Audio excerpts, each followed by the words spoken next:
Hey guys, I welcome you all back to my channel. I'm Latika and today I'm quite excited to post a travel video about my recent visit to Valley of Flowers, situated in Chamoli district of Uttarakhand. Chamoli, a place known for landslides during monsoon, but luckily we did not find anything major during our road trip to the place. Valley of Flower is a UNESCO World Heritage Site and is a core region of Nanda Devi Biosphere Reserve. यह जगह समुद्र तल से 3600 metre की ऊंचाई पर स्थित है। वैली ऑफ फ्लावर्स फूलों की 600 से भी ज़्यादा प्रजातियों वाली जगह के रूप में प्रसिद्ध है। यहाँ आपको अलग अलग फैमिलीज के फूल मिल जाएंगे जो और कहीं नहीं सिर्फ हाई ऑल्टीट्यूड रीजन पर ही मिलते हैं। In that way, it is an important place for botanical and floristic research and studies. Valley of flowers की पहचान बताई जाए तो यहाँ आपको आसमान छूते पहाड़, जहाँ पहाड़ों पर जगह जगह छोटे बड़े झरने, बादलों की आवाजाही, अलग अलग तरह के फूलों की चादरें, चादरों में ढकी वादियाँ और अपने पूर्ण स्वरूप में बहती पुष्पावती रिवर मिल जाएगी, which is a tributary to Alaknanda.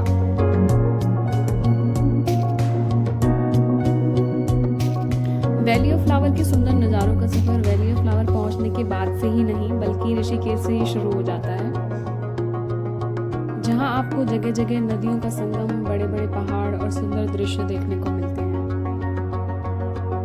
Me and my friend Pragati started off our journey to Valley of Flowers from Rishikesh bus stand.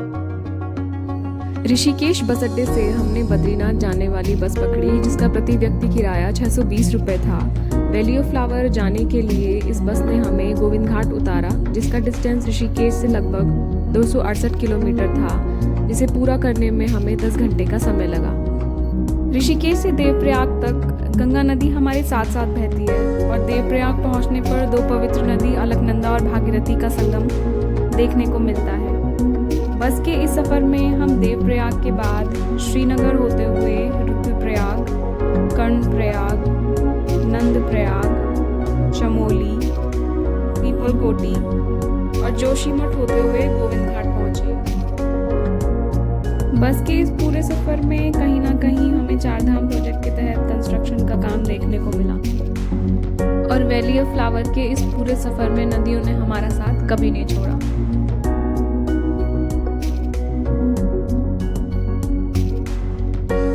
Luckily बस की इस यात्रा के दौरान हमें बारिश या लैंडस्लाइड का ऐसा कोई खतरा नहीं मिला and finally we reached Govind Ghat safely at 3 PM.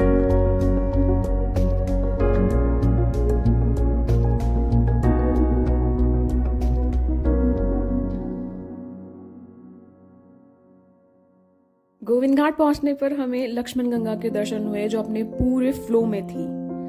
Valley of flowers और हेमकुंड साहिब का रास्ता गोविंद घाट से होकर निकलता है, इसलिए इसे दोनों जगह का कॉमन गेटवे भी कहा जाता है।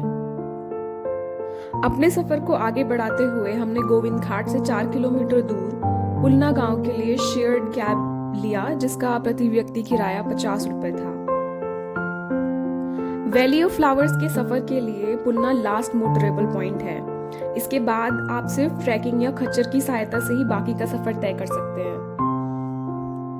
समय होने की वजह से हमने पुलना पहुंचते ही घांगरिया के लिए अपनी ट्रैकिंग की यात्रा का पैदल सफर शुरू किया।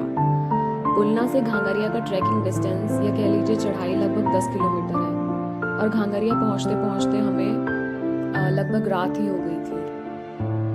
अगर हो सके तो घांगरिया का ट्रैक दिन निकलते ही कीजिए, क्योंकि देर शाम या रात में घांगरिया का ट्रैक खतरनाक माना जाता है, क्योंकि यहाँ बियर्स का खतरा रहता है।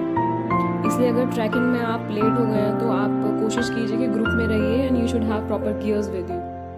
अगर आपको ट्रैकिंग करना पसंद नहीं है तो आप हेलीकॉप्टर की सेवा का भी लाभ उठा सकते हैं, जो गोविंद घाट से घांगरिया तक उपलब्ध है। पुलना से घांगरिया का 10 किलोमीटर का ट्रैक मेरे हिसाब से एक मॉडरेट ट्रैक माना जा सकता है, जिसे कंप्लीट करने में हमें 5 घंटे का समय लगा and we were completely exhausted.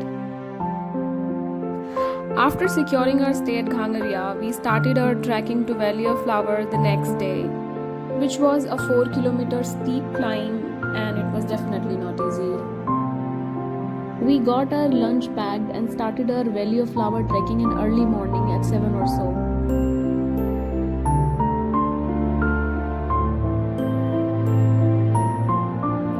This is Valley of Flower ticket counter and checking point, where you will be asked to submit an ID to get an entry ticket costing 150 to the valley, and even after returning, you will have to show your ticket to ensure your safe exit from the valley.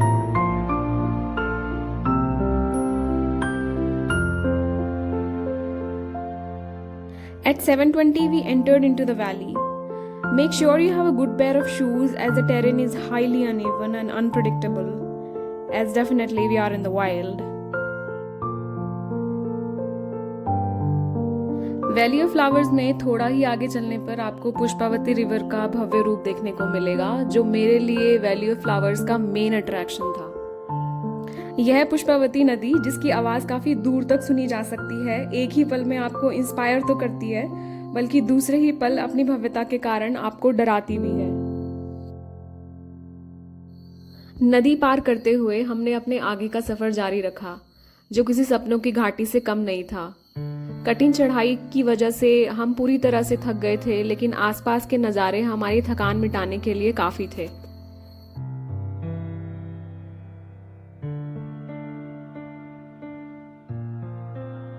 चार kilometre की चढ़ाई के बाद हमने valley में enter किया, जहां हर जगह अलग अलग तरीके के फूल ही फूल थे। हर पहाड़ पर कोई ना कोई झरना था, बादलों की आवाजाही थी और ये नज़ारे काफी अनरियल थे।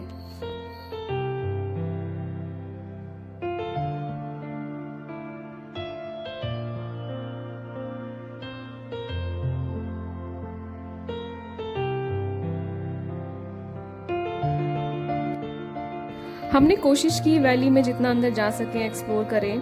ग्लेशियर तक तो हम नहीं पहुंचे, लेकिन रिवर बेड वाले एरिया तक हमने वैली एक्सप्लोर किया, जो एक पीसफुल एक्सपीरियंस था।